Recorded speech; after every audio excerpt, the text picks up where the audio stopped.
ስለዚህ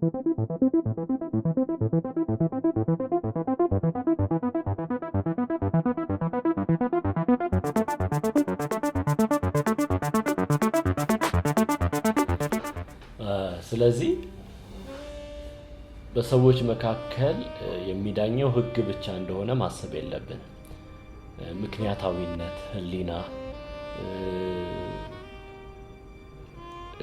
ችግሮችን የመፍታት በእኛ ውስጥ ያለ ያ ችግሮችን የመፍታት ክህሎት በሰዎች መካከል እንደዳኛ ሆኖ ሊያገለግል ይችላል ማለት ነው። ስለዚህ ግዴታ ወደ ህጋዊ መንገድ ወይም ወደ ዳኝነት ይሄ ፍርድ ቤት ወደሚባለው አይነት አካሄድ ልንሄድ ላያስፈልግ ይችላል።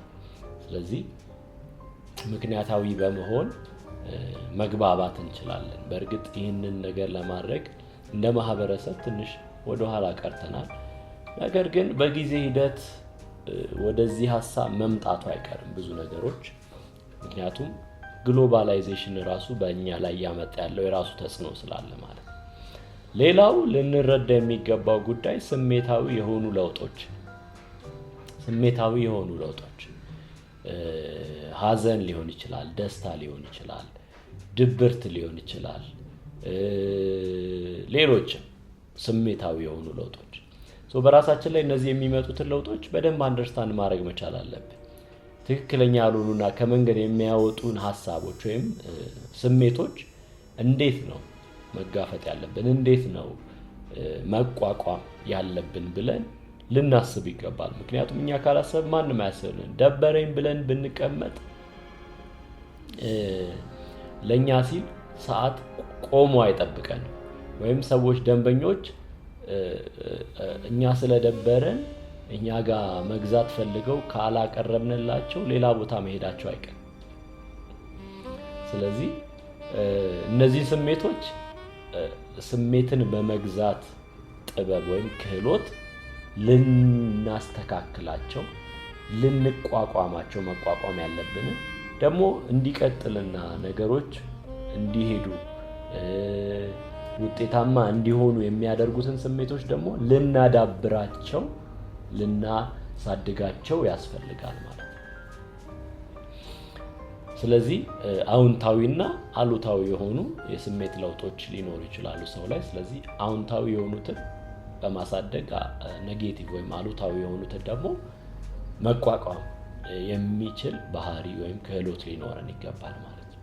ሌላው ማህበረሰባዊ ለውጦች ነው። በሰዎች መካከል ማለት እንደ ማህበረሰብ የሚፈጠሩ ለውጦች ይኖራሉ። ስለዚህ እነዚህ ነገሮች ተመሳሳይ ናቸው። አእምሮአዊ ለውጥም ቢሆን አካላዊ ለውጥም ቢሆን አዎንታዊም አሉታዊም አለ። ስለዚህ እኛ የሚጠቅመንን ነገር እያስቀረን የማይጠቅመንን ነገር ከህይወታችን የምናስወግድበት ባህሪ ነው እነዚህ የህይወት ክህሎቶች ቅድም እንዳልነው ማለት ነው። ስለዚህ ማህበረሰባዊ ለውጦች ጥሩም ሊሆኑ ይችላሉ፣ መጥፎም ሊሆኑ ይችላሉ።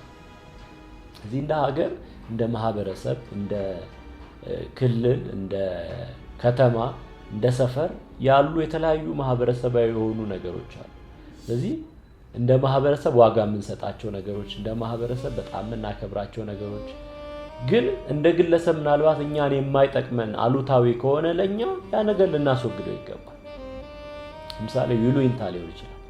ይሉኝታ አስፈላጊ የሆነባቸው ቦታዎች ሊኖሩ ይችላሉ። በእርግጥ ግን ይሉኝታ ከምንሄድበት ግብ ካቋረጠን ለኛ አስፈላጊ አይደለም። ከምንደርስበት ነገር ካቋረጠን ለኛ አስፈላጊ አይደለም። ስለዚህ ልናስወግደው ይገባል። ስለዚህ የሚመጡ ማህበረሰባዊ ለውጦች እንደ ጀነሬሽን ለምሳሌ የእናንተ ትውልድ ይባላል። እንደ ትውልድ የሚመጡ ነገሮች አሉና የሚመጡት ነገሮች ምናልባት ጠቃሚ ከሆኑ ልናስቀራቸው፣ ለኛም እንድንጠቀምባቸው ልናደርግ ይገባል። ጠቃሚ ካልሆነ ግን ቅድም እንዳለው ያንን የመፈተን የመጠየቅ ልክ ነው አይደለም ብሎ የማመዛዘን ባህሪ ካለን እነዛን ነገሮች እናስወግዳቸዋለን ማለት ነው። ስለዚህ እንደዚህ አይነት ማህበረሰባዊ ለውጦች ሊከሰቱ ይችላሉ ማለት ነው በእድገት ወቅት ወይም በተለያየ በጊዜ ሂደት ማለት ነው። ሁለተኛው እንደ ግለሰብ ሊኖረን የሚገባው ትልቁ ነገር የመጀመሪያው ሰልፍ አዌርነስ ወይም ራስን ማወቅ ብለናል። ሁለተኛው ለራስ ክብር መስጠት። ሁላችንም እንደ ሰው በእግዚአብሔር አምሳል ተፈጥረናል እንደ ሰው። ስለዚህ ፈጣሪ ራሱ አክብሮ በራሱ መልክና አምሳል አድርጎ የፈጠረን ፍጥረቶች ነን ማለት ነው። ከሌሎች እንስሳት የምንለይ፣ ከሌሎች ከተፈጠሩ ፍጥረታት የምንለይ መሆናችንን በደንብ ልንረዳ ሊገባን ያስፈልጋል ማለት ነው። ይህ በተለያዩ የሃይማኖት ትምህርቶች ውስጥ ያለ እውነት ስለሆነ ማለት ነው።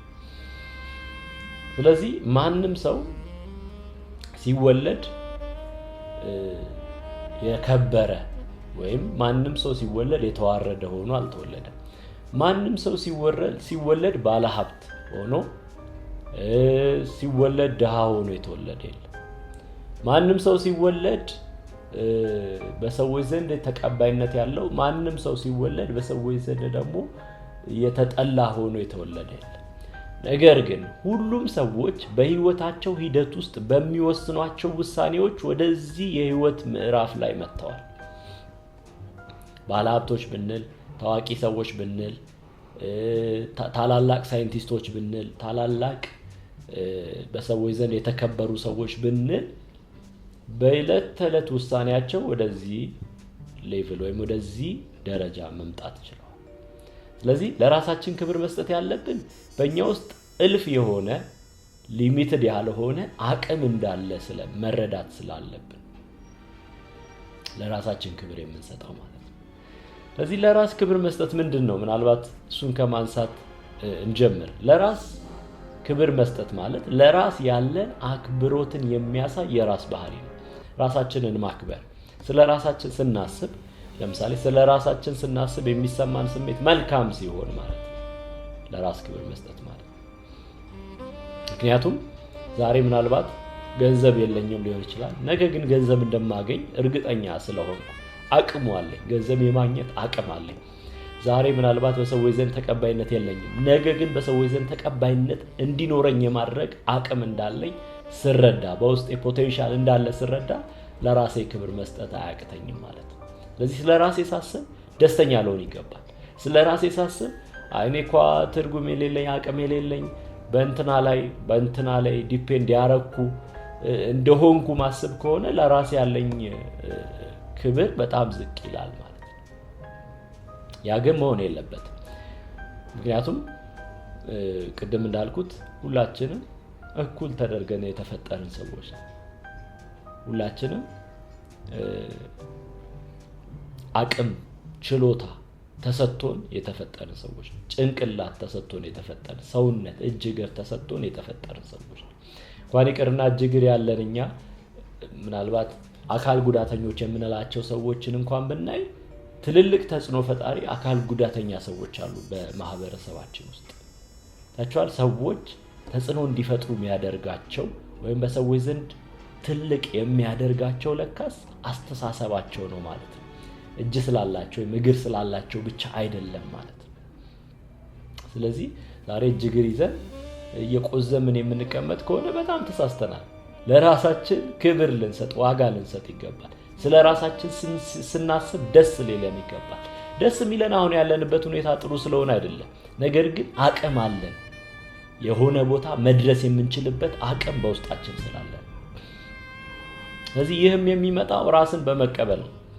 ለምሳሌ አሁን ያለውበት ሁኔታ እንደዚህ ነው ፔሬድ በቃ ግን ራሴን እቀበላለሁ፣ ወደ ማስብበት ቦታ መሄድ እችላለሁ፣ አቅሙ አለኝ፣ ችሎታው አለኝ፣ አስተሳሰቡን ደግሞ ማዳበር እችላለሁ፣ አቅሙን መፍጠር እችላለሁ ብለን የምናስብ ከሆነ ይሄ ስሜት መስተካከል ይጀምራል ማለት ነው። ስለ ራሳችን ያለ ዝቅተኛ ስሜት። ሌላ ጥንካሬን ማመን። ሁላችንም ውስጥ የተለየ ጠንከር ያለ ማንነት አለ። አንዱ ላይ ጠንካራ የሆነበት አንዱ ላይ ደካማ የሆነበት ሊሆን ይችላል በሰዎች መካከል ማለት ነው። ነገር ግን ሁላችንም ጠንካራ የሆነ ጎን አለ። የሆነ ጠንካራ የሆነ ጎን አለ። ያንን ጠንካራ የሆነ ጎናችንን አንደኛ ቅድም እንዳለው ሰልፍ አዌርነስ ወይም ራስን በማወቅ ሂደት ውስጥ ልንረዳው ይገባል። ያን ጠንካራ ጎናችንን ታችኋል። ሂደቱን ጠንካራ ጎናችንን ስንረዳ ለራሳችን ያለን ክብር ከፍ ማለት ይጀምራል።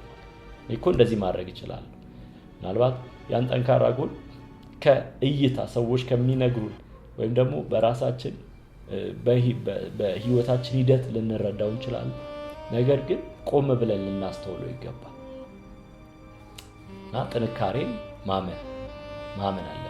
ጥንካሬ እንዳለን ሁሉም ሰው የራሱ የሆነ ጠንካራ ጎን አለ። ሁሉም ሰው ቅድም እንዳልኩት የአንዱ ጠንካራ ጎን ለሌላው የደካማ ጎን ሊሆን ይችላል። እንደዚህ አይነት ለውጦች በሰዎች መካከል ሊኖሩ ይችላሉ። ግን ሁሉም ሰው የራሱ የሆነ ጠንካራ ጎን አለው። ሌላው ድካምን መረዳት ነው። ይህ በጣም አስፈላጊ ነገር። በሁኔታዎች ውስጥ መልስ እንዴት እንደምንሰጥ፣ በሁኔታዎች ውስጥ እንዴት ሪያክት እንደምናደርግ የሚረዳን የሚጠቅመን ግብአት ስለሆነ ማለት ነው። ስለዚህ ድካምን መረዳት ለራሳችን ያለንን ክብር ከፍ እንድናደርግ ያደርገናል ማለት ነው። ምን አይነት ድካሞች አሉብኝ? ኦኬ፣ ስለዚህ እነዛን ድካሞች I have to protect them። በሰዎች ዘንድ እንዲጋለጥ አላደርግም ድካሜ። አንደኛ። ሁለተኛ፣ እነዚህ ድካሞች ላይ ደግሞ ለማስተካከል ለማሻሻል መስራት አለብኝ ብለን እንድንወስን ያደርገናል ማለት ነው። ይህ ሂደት ራሱ ለራሳችን ያለንን ክብር ከፍ ያደርገዋል ማለት ነው። ኃላፊነትን መውሰድ ህይወታችን በእኛ እጅ እንዳለ፣ ብዙ ሰዎች ህይወታቸው በእነሱ እጅ እንዳለ አያስቡ። ህይወታቸው ያለው በኑሮ መወደድ ወይም በኑሮ መውረድ ወይም መስተካከል ይመስላቸዋል። ወይም ደግሞ ውጪ ባለው ነገር ሀገራችን እኮ ብታድግ ብሎ የሚያስብ ሰው አለ። ሀገራችን እንድታድግ እኛ ነን ማደግ ያለብን። ምክንያቱም ሀገራችን የኛ ውጤት ነው። ግዑዙ ነገር አይንቀሳቀስም፣ አይናገርም። ህንፃ አይናገርም፣ መኪና አይናገርም፣ አስፋልት አይናገርም፣ ወይም ደግሞ ራሱን አያነጥፍ። ስለዚህ ሀገራችን እንድታድግ ራሳችንን ማደግ ያለብን። ለዚህ ነው ኃላፊነት መውሰድ።